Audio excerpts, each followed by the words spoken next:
Hey friends, I'm going to try something a little different today. I am just going to babble without preparation here on camera and see how it comes out. I have no idea. I can usually manage an impromptu discussion in class, but this is so different. Anyway, so I'm hanging out with this weird group of skeptics and atheists, and somebody happened to mention that there's an easy thing on the interwebs that you could go through and just practice a little bit on. It's something that's all about 7 questions for atheists. Oh, some honest questions for atheists. And that's the first thing I want to mention. Is it's by a guy named Michael Brown. I guess I'll include a link down below and all that. And he says, in that spirit of genuinely wanting to understand the atheist mindset better, that I ask these questions. Okay, so before I start answering his questions, though, I want to ask him a question. That is, if he's really honest and sincere, why is he on a website called The Stream with some of the most repulsive Christo-fascist jerks I've seen anywhere? Does he approve of these people? I'll just give you one quick example. There is on this website, there's an article, and it's titled, "The Democrats are the Party of Elder Abuse and Child Castration and Demons." And it starts, given its full-on embrace of child castration, abortion through birth, gun confiscation, forced vaccination, $10 per gallon gas, massive vote fraud, and FBI harassment of parents who question Marxism in schools taught by illegal immigrant drag queens, I think it's only fair to ask a spiritual question. Is the Democratic Party, and the left which has captured it from the tip of its darting tongue to the rattle that ends its tail, even a human institution anymore? That is, are people still running it? Okay, so I just want to preface this with that, because if that is the spirit in which Michael Brown is asking sincere, honest questions of atheists, he's got something to answer for there. Now, I know this other person this is not Michael Brown who wrote that poisonous crap I just read off to you. But still, the company you keep, I'd like to see an answer to that. I don't think he'll ever answer it. He can ask questions, but he won't answer any. So anyway, let's go through these 7 questions that he asks. I think they're pretty straightforward and pretty easy for us atheists to answer. So his first question is your atheism based on study or experience? First, would you say that you are or were an atheist based primarily on intellectual study or based on experience? Or did you ever believe in God at all? Put another way, was it the lack of answers to prayer or failures within organized religion or some other anti-faith experience that first caused you to question the existence of God? Or was it something you learned in school or your studies that caused you to doubt? Or were you raised without belief in God and you've never found a good reason to question it? One of the things you're going to see in these questions is he tries to load them up a little bit with some of his own premises. Anyway, to answer the question, though, honestly, sincerely, I would have to say that the reason I'm an atheist is both of the things he mentioned, intellectual study and the experience. The experience of seeing Christians in action. That all of that compelled me to abandon my faith. I did originally, when I was very young, when I was growing up, I did go to church. My parents were kind of casual Christians. That is, they thought church was a good thing, and they sent us off to Sunday school and choir and all that kind of stuff. And I dutifully went, and it wasn't an entirely unpleasant experience. I don't think I ever really believed in God. I was exposed to the church as a social institution, so that's what I went there for the social experience. So yeah, in some ways I would have to say no, I didn't really believe in God. The reason I did not believe in God, it wasn't the lack of answers to prayer. I've never had a prayer answered, but then I don't pray. So, it's like I've never bought a lottery ticket, so I haven't won the lottery.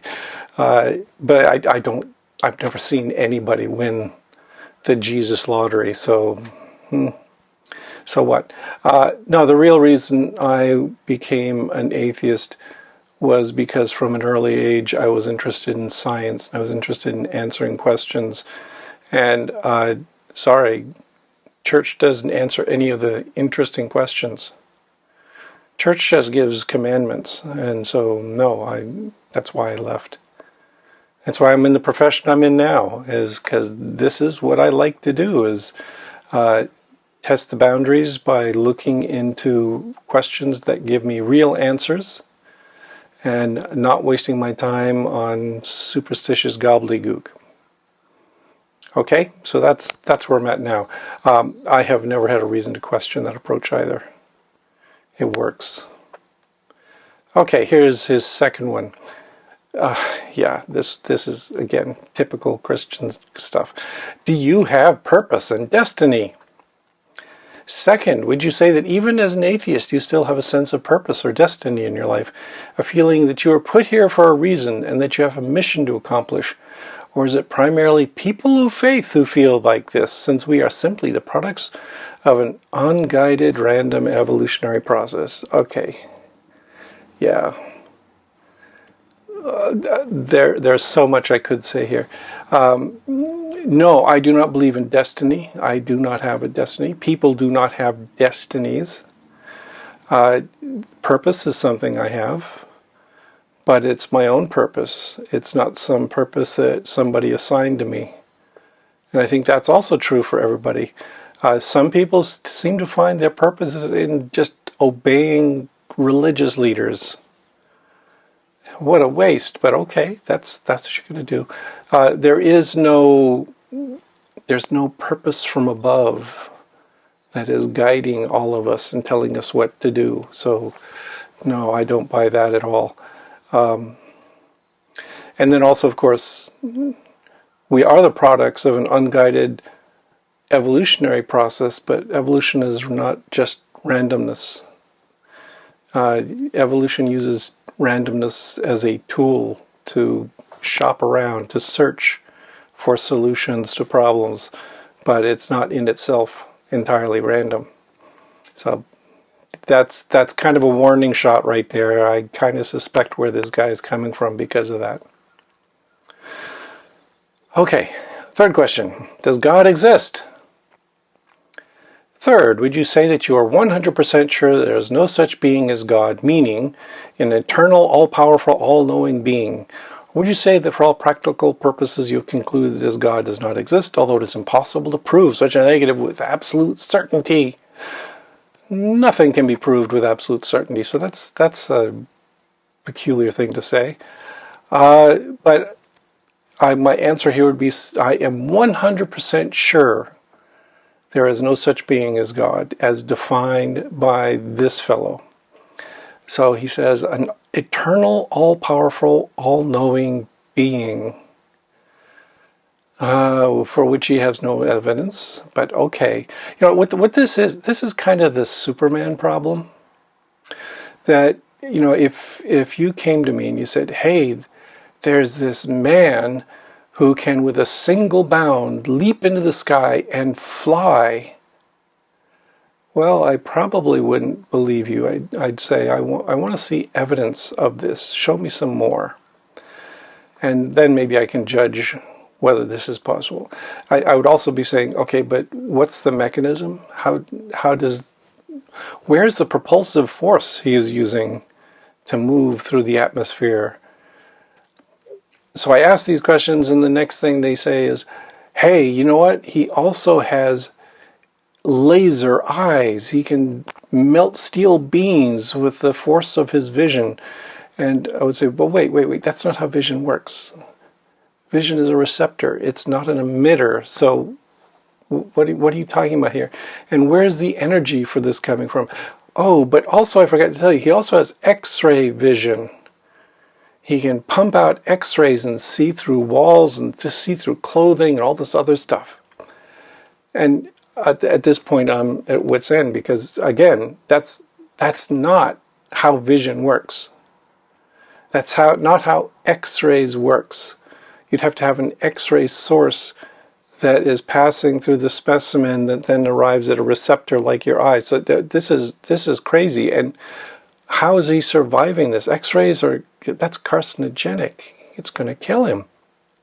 Oh, but this is not a problem because this Superman is also invulnerable and super strong.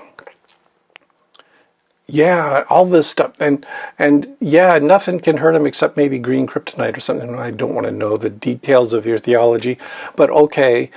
So you're piling on all these superpowers, but you haven't demonstrated the existence of this being or the ability of him to do even the most basic of these powers that he's got. And that's how I feel about this Christian approach. So they tell me it's an eternal, all-powerful, all-knowing being, and I'm supposed to believe in this? I'm supposed to think it's possible? No, I think you're full of it, guy. No, thank you. I reject that. Okay. It's this, again, you can see where he's loading in his presuppositions that the God he believes in is supposed to be all-powerful and all-knowing. He's supposed to be omnipotent and omniscient. But why would you require that as a prerequisite? Especially when you've got no evidence. Oh, and also, by the way, this God is invisible.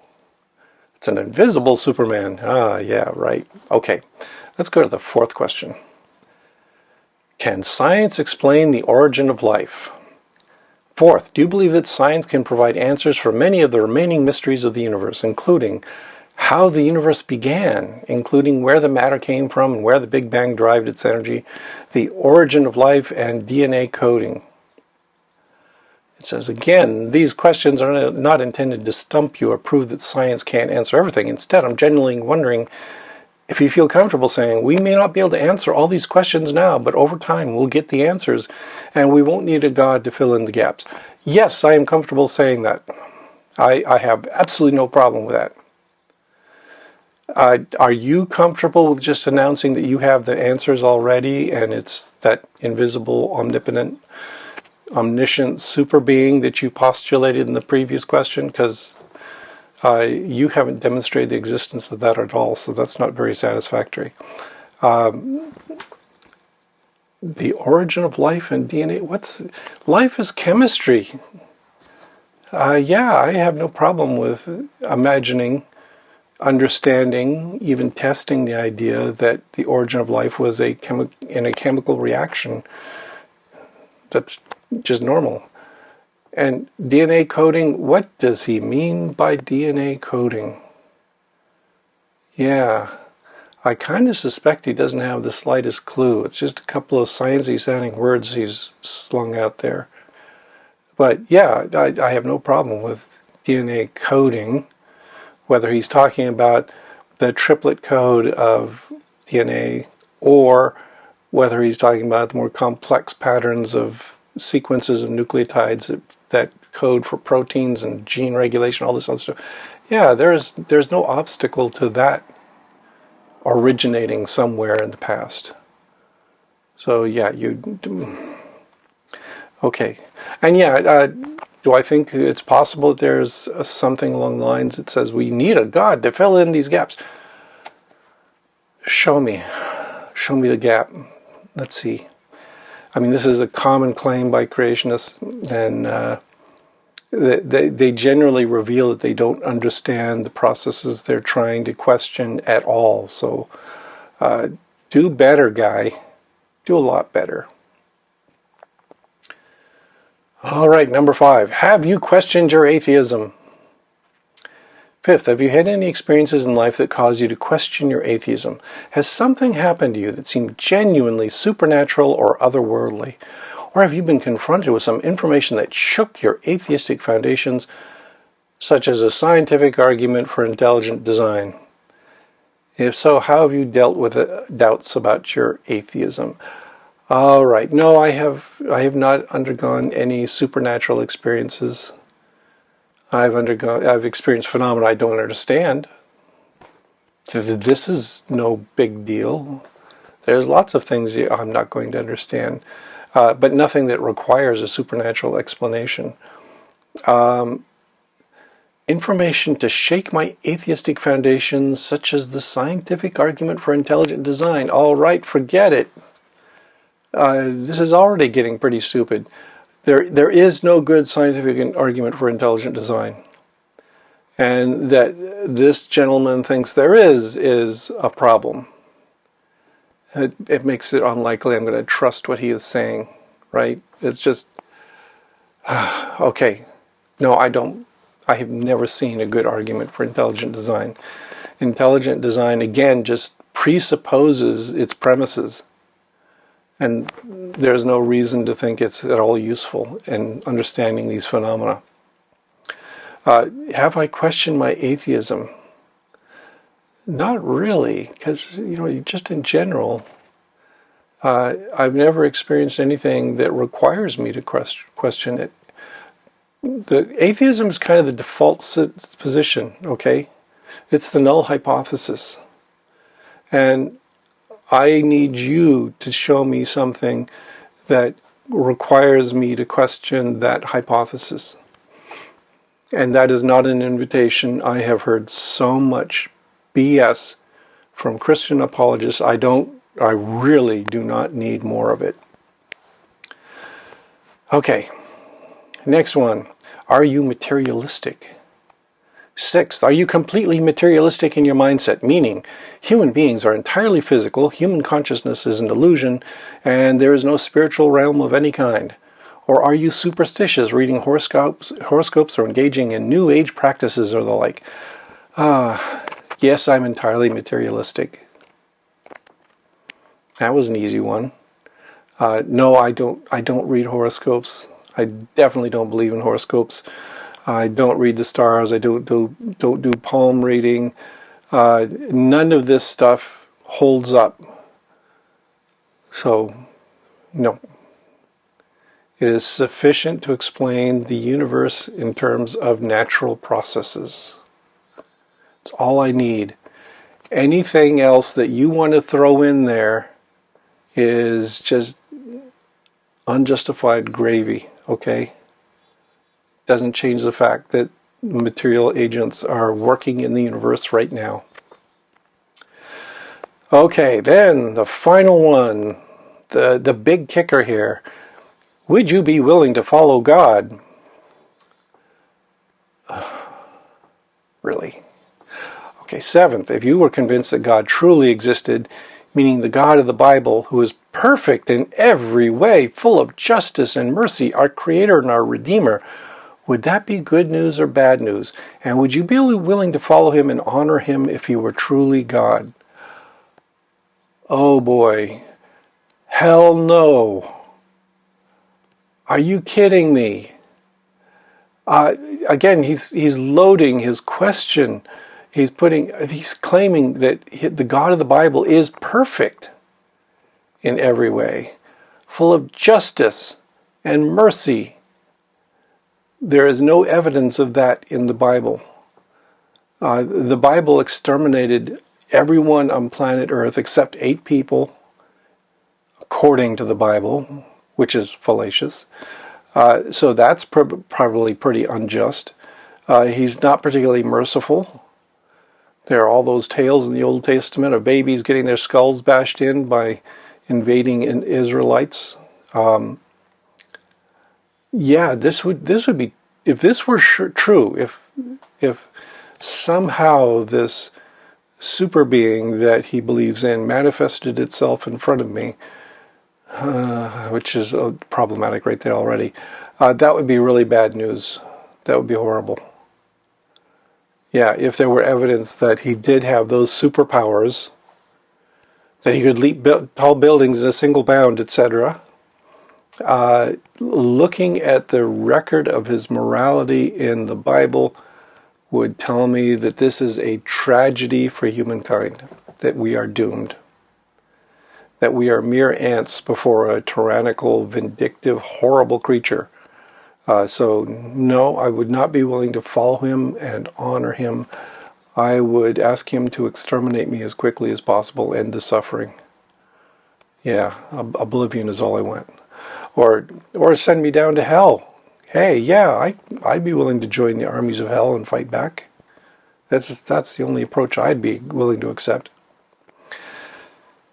Yeah, so like I said, he does this over and over again. He just loads up his preconceptions, like that God is merciful and omnipotent and all these other things. And he doesn't have any evidence for any of that. So no, I don't accept it. I don't accept any of it, and I would not be willing to accept any of it in the sense of following him if it were proven to be true. That would be hell on earth, hell in the entire universe. Nope, no, don't want it. Okay, that's all of it. Those are my answers. That's good enough, right? Oh man, what a terrible set of questions. And again, I would say, this is a terrible thing to say, but I don't think this person is at all sincere or honest in his questioning.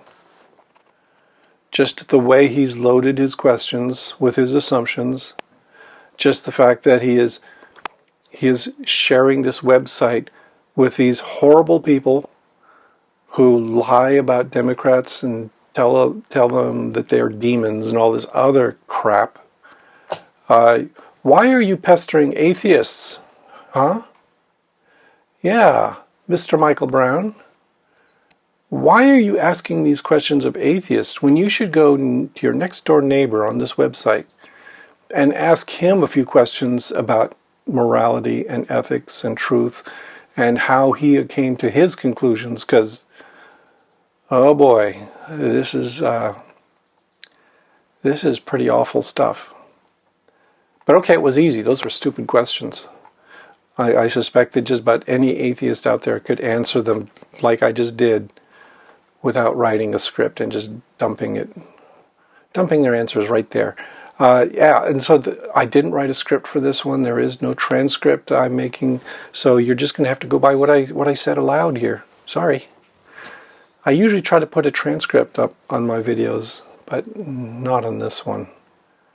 I will include a link to his questions, and you can go answer them for yourself. Maybe you can leave your answers in the comments. That'd be fun. And you can also do all that other stuff, like if you're an atheist, like and subscribe. If you're one of the people like Michael Brown here, you'll have to dislike. I'm sorry, but YouTube has not yet provided a button that says send this sinner to hell, which is apparently what I need. Okay, and I would say further, just go question your own honesty, Mr. Michael Brown. I don't think you have any. Okay, that's all. I'm done.